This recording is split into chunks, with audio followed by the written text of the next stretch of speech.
अस्सलाम वालेकुम वरहमतुल्लाहि वबरकातुहू। अज़ीज़ माओ, बहनों, बेटियों और राह हक़ की मेरी अज़ीज़ साथियों, मेरा चैनल निशान राह पे आप तमाम को खुशामदीद। तो आज से हम दीन इस्लाम को कुरान और हदीस की रोशनी में देखने की कोशिश करेंगे। तो मेरा टॉपिक है कुरान की फजीलत और कुरान से हमारी जुस्तगू। शुरू अल्लाह के नाम से जो बड़ा मेहरबान और निहायत रहम फरमाने वाला है। अल्लाह सुब्हानहू व तआला ने हमारी इस्लाह के लिए, हमारी ज़िंदगी गुजारने के लिए कुरान को उतारा।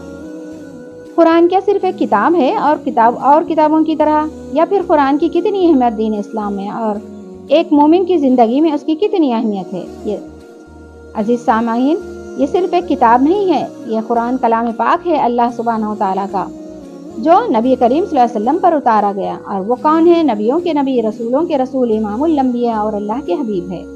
और इस कलाम पाक को जिब्राइल अमी लेकर आए, और ये जिब्राइल अलैहिस्सलाम सब फरिश्तों के सरदार है। और ये कलाम पाक रमज़ान के महीने में आखिरी अशरे में नाजिल हुआ, और ये महीना महीनों में सबसे आला बन गया, अफजल बन गया।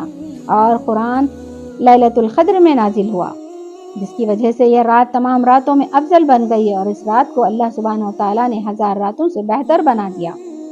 और कुरान नाजिल हुआ इस उम्मत मोहम्मदिया पर, जिसकी वजह से यह उम्मत पिछली तमाम उम्मतों से बेहतरीन उम्मत बन गई। सुभान अल्लाह। तो इन सब में एक चीज़ जिसने सबको बाकियों पर तरजीह दी और बाकियों से बेहतर बना दिया, वो है कुरान। सही बुखारी की हदीस है, उस्मान बिन अफ़्फ़ान फरमाते हैं कि रसूलुल्लाह सल्लल्लाहु अलैहि वसल्लम ने फरमाया, तुमसे बेहतरीन वो शख्स है जो कुरान सीखे और सिखाए। तो नबी कुरान जो है अल्लाह के नबी सल्लल्लाहु अलैहि वसल्लम पर थोड़ा थोड़ा नाजिल हुआ, एक साथ नाजिल नहीं हुआ। पिछली जितनी भी किताबें नाजिल हुई वो सब एक साथ नाजिल हुई। मुशरिकीन मक्का आप सल्लल्लाहु अलैहि वसल्लम को ताना देते और कहते कि अगर ये अल्लाह का कलाम है तो एक साथ एक बार में क्यों नहीं नाजिल हो जाता। तो अल्लाह सुब्हानहू व तआला कुरान में फरमाते हैं, हमने कुरान आप सल्लल्लाहु अलैहि वसल्लम पर थोड़ा थोड़ा नाजिल किया ताकि आपके दिल को मजबूत कर सके। और अगर कुरान को किसी पहाड़ पर नाजिल किया जाता तो पहाड़ टूट कर रेजा रेजा हो जाता और कुरान का वजन न संभाल पाता। इसीलिए अल्लाह सुब्हानहू व तआला ने कुरान अपने हबीब सल्लल्लाहु अलैहि वसल्लम पर नाजिल किया। और अल्लाह सुब्हानहू व तआला ने कुरान को अरबी ज़बान में नाजिल किया, क्योंकि अरबी ज़बान ही एक वाहिद ज़बान है, इसमें सदियों से कोई बदलाव नहीं आया। इसीलिए अल्लाह सुब्हानहू व तआला ने कुरान को अरबी में नाजिल किया। तो कुरान अल्लाह ताला का कलाम है, जिसकी जिम्मेदारी, जिसकी हिफाजत की जिम्मेदारी अल्लाह सुब्हानहू व तआला ने खुद ली है, जिसकी वजह से कोई दुश्मन कौम चाह कर भी कुरान को कोई नुकसान नहीं पहुंचा सकते। अल्लाह सुब्हानहू व तआला कुरान में इरशाद फरमाते हैं, ज़ालिकल किताबु ला रैब फी, यानी इस किताब में ज़र्रा बराबर भी कोई शक नहीं, इसका एक एक हुर्फ जो है हक है और सच है। जो इसे पढ़ेगा और अमल करेगा वो कामयाब होगा इंशाअल्लाह। और वह कुरान के अल्फाज अल्लाह के अल्फाज हैं। अब दुनिया में जितने हम देखते हैं कि जितना बड़ा इंसान होता है तो उतना ही उसकी वैल्यू होती है। तो ये कुरान अल्लाह ताला का, अल्लाह सुब्हानहू व तआला का कलाम पाक है। तो इसलिए जब भी हम कुरान जो है पढ़ते हैं तो हमें उसे गौर व फिक्र करनी चाहिए, इसलिए कि अल्लाह सुब्हानहू व तआला हमसे बात कर रहे हैं। और जब हम सुनते हैं, जब हम तिलावत करते हैं, तो हम ये आयत पर ये कि या अय्युहल्लज़ीना आमनू, तो हमें इस बात पर अलर्ट होना चाहिए, क्योंकि अल्लाह सुब्हानहू व तआला हम सब से मुखातिब हैं और ईमान वालों को पुकार रहे हैं। और वो कह रहे हैं कि ऐ ईमान लाने वालों। तो जब भी हमारे कानों में ये आवाज़ आए या अय्युहल्लज़ीना आमनू, तो हमको गौर फिक्र करना है, क्योंकि इस वक्त अल्लाह ताला हमसे मुखातिब है।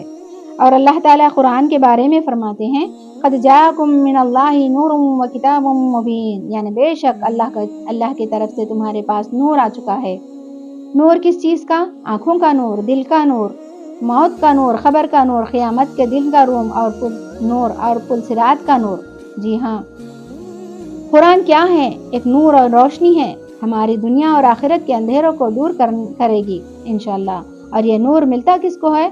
जो कि वाकई अल्लाह से मोहब्बत करता है और अल्लाह के कलाम से मोहब्बत करता है।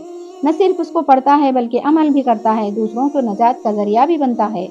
हदीस में आता है कि जो मोमिन कुरान सीखता और उस पर अमल करता है, वो मुश्क की उस تھیلی کے مانند ہے جو خود تو خوشبو لیے ہوئے ہیں مگر جو اس کے قریب آئے اسے بھی خوشبودار کر دیتی ہے۔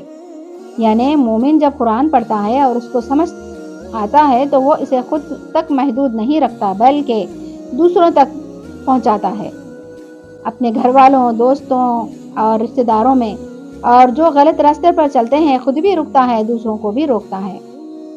اور حضرت علی بن طالب فرماتے ہیں کہ جب میرا دل کرتا ہے کہ اللہ مجھ سے بات کریں تو میں قرآن پڑھتا ہوں، اور جب میں چاہتا ہوں کہ میں اللہ سے بات کروں تو میں نماز میں کھڑا ہو جاتا ہوں۔ سبحان اللہ۔